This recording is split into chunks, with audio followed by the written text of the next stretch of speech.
Wow!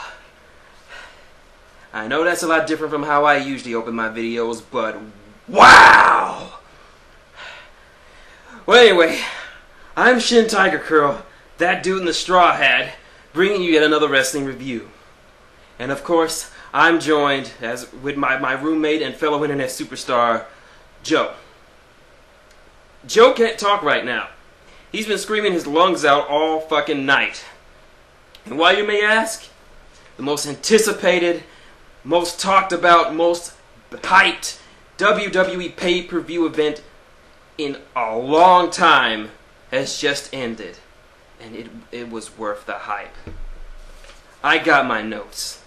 I'm saving these notes because this was a great night for professional wrestling. Let's start off. We start the show with the SmackDown Money in the Bank match.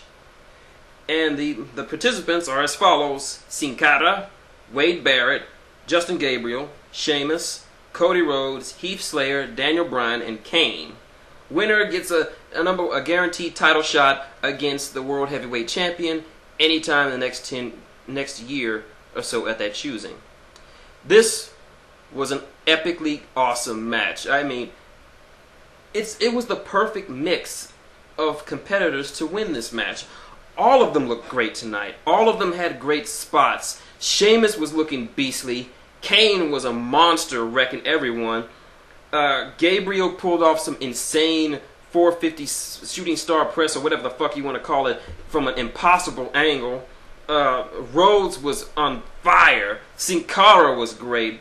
Wade was great. Everyone was great. They made you believe that any one of these guys could actually win this, have a shot at this. They made you believe it. Sheamus put Sin Cara through a ladder early on in the match, and he was taken out on the stretcher. So I don't know if that was kayfabe or not, but if it isn't, Godspeed to you, Sin Cara. Hope to see you back. This was just a back and forth match. Anybody could have won it. Everybody had a chance. There was a lot of drama in the ring, a lot of old rivalries being brought up. But in the end, the one person that I wanted to win but didn't think had a chance, the one person that Michael Cole hates more than anyone else, other than Jerry the King Lawler, Daniel fucking Bryan, the American Dragon, is the SmackDown Money in the Bank winner. So that means he gets to have a title shot anytime in next year, anywhere, no matter at his own choosing. So, whoever the champion is on SmackDown, be careful. The Dragon's coming for you. Next match, the low point, Brie Bella versus Kelly Kelly, Divas title. This was definitely the low point, the worst match on the card. It was average, but compared to the other matches, it didn't stack up. Kelly Kelly retains, who cares? Next up, Mark Henry versus The Big Show. Now, a lot of people are going to be ragging on this because it was just two big guys. But this is the best I've seen Mark Henry done. I've been watching his career since he first came to WWE, back during the Attitude Era. I was with him when he first came up, bending frying pans and shit. I was with him when he was with the Nation of Domination under The Rock. I was with him when he was sexual chocolate Mark Henry, when he was banging Mae Young and they gave birth to a hand. I was just with him with his entire career, and he really needs this. He was just been very aggressive. This was it's a better match than I'd ever say. This is probably the best match that the show and Mark Henry have put on in a long time. Mark Henry, probably enough, wins with 2 World's Strongest Slams and a couple of splashes. Then, with his new heel storyline, Mark Henry takes it a step further. He wraps a steel chair around Big Show's leg and just splashes on it from the second rope, crippling the guy. So Mark Henry didn't just beat the Big Show, he crippled him. Watch yourself, Orton. He's coming after you too. Next up, the Raw Money in the Bank ladder match. The participants: Alberto Del Rio, Kofi Kingston, Jack Swagger, Evan Bourne, R-Truth, Alex Riley, The Miz, and Rey Mysterio. Now this one started off a little bit differently. With each member of the match, as they were getting introduced, they decided to bring a ladder to the ring. One of the ladders that were provided outside, they all brought one into the ring. So it was BYOL, Bring Your Own Ladder Night. It wasn't as good as the SmackDown one, but it was still pretty fun to watch. Alberto Rio was getting buried by everyone else at the beginning. Kofi and Evan were doing great spots. Evan, most of all, he did what he said he didn't want to do. He stole the show in that match by doing a moonsault off the top of this ladder on everyone else. Truth was surprisingly dominant for most of the match. Riley was looking very strong. At one point, The Miz got taken out because he fell from the ladder and injured his knee. And I don't think it was kayfabe or anything, because when they took it off, his knee was protruding a bone, and it just looked nasty, and you can't fake something like that. So they took him back. But to his credit, Miz came back to compete, but not for very long, because he was still on one leg. It came down to Rey and, of course, Alberto Del Rio. They're fighting on top of the ladder, and Del Rio decides to take one out of Chris Jericho's book and take off Rey's mask.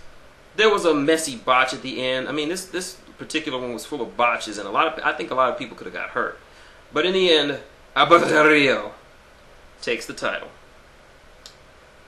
Next up. Oh, before I mention that, Vince McMahon is backstage with Johnny Longitis, or whatever the fuck his name is. Everyone just calls him Johnny Ace. And he says to Josh Matthews that despite his best efforts, Punk will not make a re-sign of the contract with the WWE, and just told him to simply get out. Now for the two main events. First one, Randy Orton versus Christian. And special stipulation, if Randy Orton is disqualified or the ref is caught on shenanigans, the title goes to Orton. This is perhaps Orton and Randy and Christian's best match. It was excellent psychology. At the beginning of the match, Christian slid a chair into the ring and dared Randy to hit him in the back. And Randy's like, nice try. The match was a seesaw battle. There was really neither one of them had a distinct advantage over the other. It was just pretty much an epic chess match. And then the end comes when Christian spits in Randy Orton's face. Orton then goes totally apeshit and just starts beating on Christian. He then decides to just hit him in the nuts in front of the referee. Ref rings the bell. Christian wins. But then afterwards, Orton continues to go apeshit and just starts beating the ever-loving piss out of him. I've seen Randy do some crazy shit, but he was never looking more pissed off or utterly insane than he was tonight, just beating on him relentlessly. 2 RKOs through the Spanish announce table. But still, doesn't change the fact. But this was a great match, not just because of the in-ring stuff, but because of the psychology involved. Christian took advantage of 2 factors. 1, the stipulation that Randy would lose the belt if he's disqualified, and 2, Randy's notoriously short temper, kayfabe. And he used that to his advantage. Despite what it was a very smart way for him to get the title. It establishes his character of taking loopholes and shortcuts, similar to Edge. So, good on you, Christian. You deserve another shot. And as for Randy, you got nobody to blame but yourself, sunshine. And finally, the main event. The biggest match in the recent history of WWE. CM Punk versus John Cena for the title. Punk comes out and the crowd loves him. I mean, even before this match began, the fans were hot for CM Punk. And King wonders why they're hot for him. Dumbass. Cena comes out and the crowd boos the shit out of him. This is perhaps one of the most hostile crowds against Cena since the one night stand match he had against Rob Van Dam. There were no John Cena fans tonight. But nonetheless, this was perhaps one of the greatest wrestling matches in the history of professional wrestling. I told you the week before this match would make history. This was a 30-minute war. These two men threw everything they had at each other. This was no Super Cena hulking up and taking a beating. No, this was a back and forth wrestling match. Cena actually brushed off some of his old wrestling moves that I know he knows and actually gave it a go. This was back and forth, and the crowd was eating it up. And particularly sitting front row center, which Punk, during Cena's intro, stood with him, was none other than the NWA World Champion, or former World Champion, Boom Boom, Colt Cabana. If you don't know who Colt Cabana is, Google.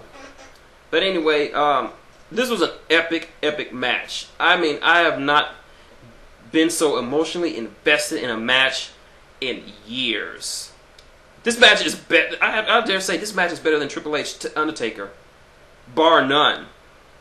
The stakes never got higher for this one. This was a life change. This was a history-making match. It was back and forth, both of them kicking out of each other's finishers. Cena doesn't know what to do anymore as Punk. There were times when I thought Punk was going to lose.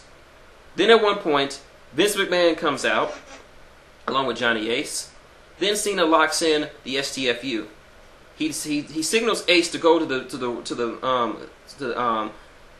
the timekeeper and ring the bell, even though Punk never tapped out. Cena immediately jumps out the ring and lays out Johnny Ace. And he tells Vince to his face, "No, I'm going to do this my way. I don't need your help." But as soon as Cena gets back in the ring, Punk hits the GTS. 1, 2. Do I even need to say it? CM Punk wins! That's right. The unthinkable happened. CM Punk is leaving the WWE as champion.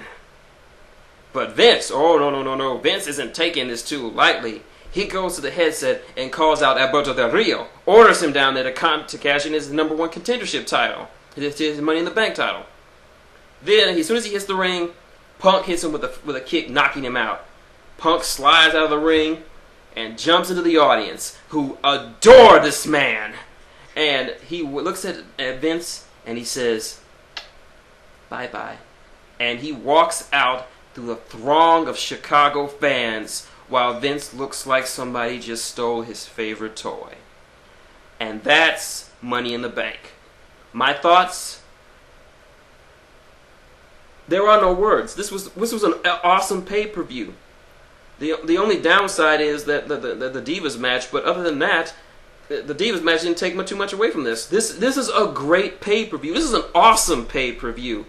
Both Money in the Bank matches were epic, and you felt like anybody could have won. I enjoyed the fact that Daniel Bryan and Alberto Del Rio are Mr. Money in the Bank, so both of them have pretty much a guaranteed world title run right there in the briefcase. The Christian Randy Orton match was very well played out with excellent psychology and a very clever ending, and of course, Cena versus Punk lived up to the hype. It's one of the greatest matches out there. It's going to be talked about for years in the same breath as Andre Hogan, Sting, Starrcade, Austin Rock, Austin Hart, what else? Michaels Taker. This is going to be one of those matches where everyone's going to be like, "Yo, you remember Austin? You remember Punk and Cena? Oh, that was a fucking great match."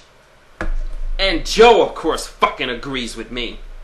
So if you paid for this shit, if you paid good money to watch this like I did, then you got your fucking money's worth.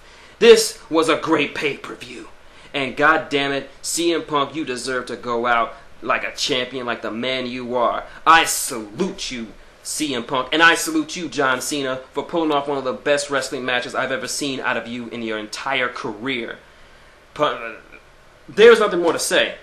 It was great. Go watch it. Go watch replays of it. Record it on DVR. Show your fucking friends. Show them what they missed out on. And anybody that tells you the WWE is old and stale, tell them, fuck you, Punk's the champion.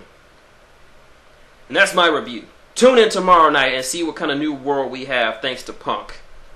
Anyway, I'm shintigercurl, that dude in the straw hat, and Joe saying good night and hail Punk.